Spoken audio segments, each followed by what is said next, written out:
ಮನೆ ಶಿಫ್ಟ್ ಮಾಡ್ತಿರೋದಕ್ಕೆ ನಮ್ಮ ಅವತಾರಗಳ.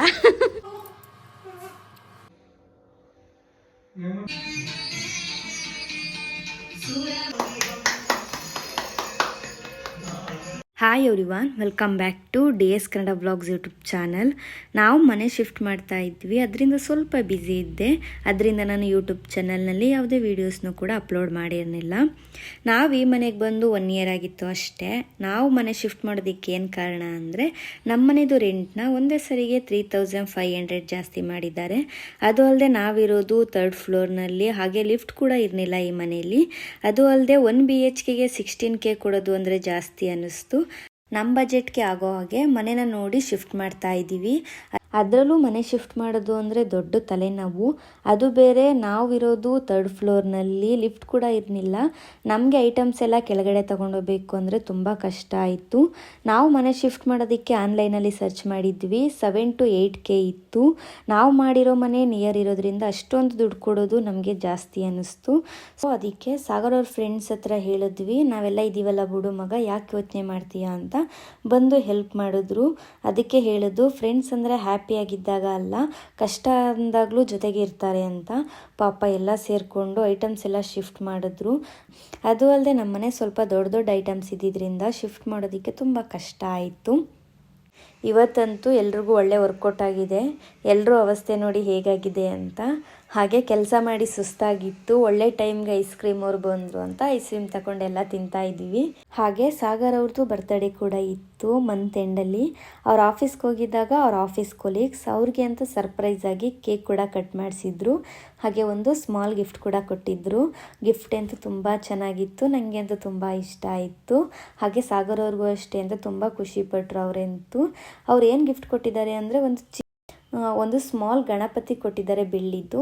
ಹಾಗೆ 2 ಕುಂಕುಮದ ಭರಣಿ ಕೊಟ್ಟಿದ್ದಾರೆ. ನಾನಂತೂ ತುಂಬ ದಿನದಿಂದ ಅಂದ್ಕೊಳ್ತಿದ್ದೆ ನಾನೊಂದು ಪುಟ್ಟ ಗಣಪತಿ ತಗೋಬೇಕು ಅಂತ. ನನಗಂತೂ ಗಣಪತಿ ನೋಡಿದ ತಕ್ಷಣ ತುಂಬ ಖುಷಿಯಾಯಿತು.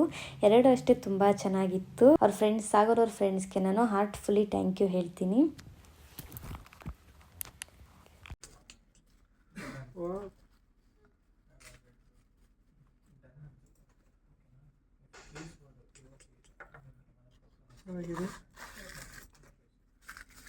ಏನಿದು ಇಷ್ಟೊಂದೆಲ್ಲ ಕೊಡ್ತಾ ಇದ್ದೀರಾ? Thank you guys. ನಾವು ಮಂತ್ ಎಂಡಿಂಗಲ್ಲಿ ಮನೆನ ಶಿಫ್ಟ್ ಮಾಡಿದ್ವಿ. ಆ ಟೈಮಲ್ಲಿ ಪಿತೃಪಕ್ಷ ಸ್ಟಾರ್ಟ್ ಆಗಿತ್ತು. ನಮ್ಮ ಕಡೆ ಪಿತೃಪಕ್ಷ ಅಂದರೆ ತಲೆ ಬೀಳೋ ಕಾಲ ಅಂತ ಕರೀತಾರೆ. ಆ ದಿನಗಳಲ್ಲಿ ಯಾವುದೇ ಒಳ್ಳೆ ಕೆಲಸಗಳು ಮಾಡಬಾರ್ದು ಅಂತ ಹೇಳಿದ್ರು. ನವೆಂಬರ್ 3 ಗುರುವಾರ ನವರಾತ್ರಿ ಸ್ಟಾರ್ಟ್ ಆಗಿದ್ದರಿಂದ ಅವತ್ತು ಒಳ್ಳೆ ದಿನ ಅಂತ ಹಾಲು ಉಗ್ಸೋಕ್ಕೆ ಅಂತ ಎಲ್ಲ ರೆಡಿ ಮಾಡಿಕೊಂಡೆ. ಹಾಗೆ ಕುಂಕುಮದ ಭರಣಿಗೆ ಅರಿಶಿನ ಹಾಗೆ ಕುಂಕುಮ ಹಾಕ್ಕೊಂಡು ಮಡಿಕೊಂಡೆ. ಹಾಗೆ ಹೊಸ್ಲಿಗೂ ಕೂಡ ಅರಿಶಿನ ಹಚ್ಚಿ ಕುಂಕುಮ ರಂಗೋಲಿ ಇಟ್ಕೊಂಡೆ. ಹಾಗೆ ಡೋರ್ ಮೇಲೆ ಓಂ ಅಂತ ಕೂಡ ಬರ್ಕೊಂಡೆ ಅರಿಶಿನದಲ್ಲಿ. ಹಾಗೆ ಪೂಜೆ ಮಾಡೋದಕ್ಕೆ ಎಲ್ಲ ರೆಡಿ ಮಾಡಿಕೊಂಡೆ.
ಈಗಲಾರು ಗಂಡನ ಕಾಲಿಗೆ ಬೀಳ್ತಿದೆಯಲ್ಲ, ಒಳ್ಳೇದಾಗ್ಲಿ.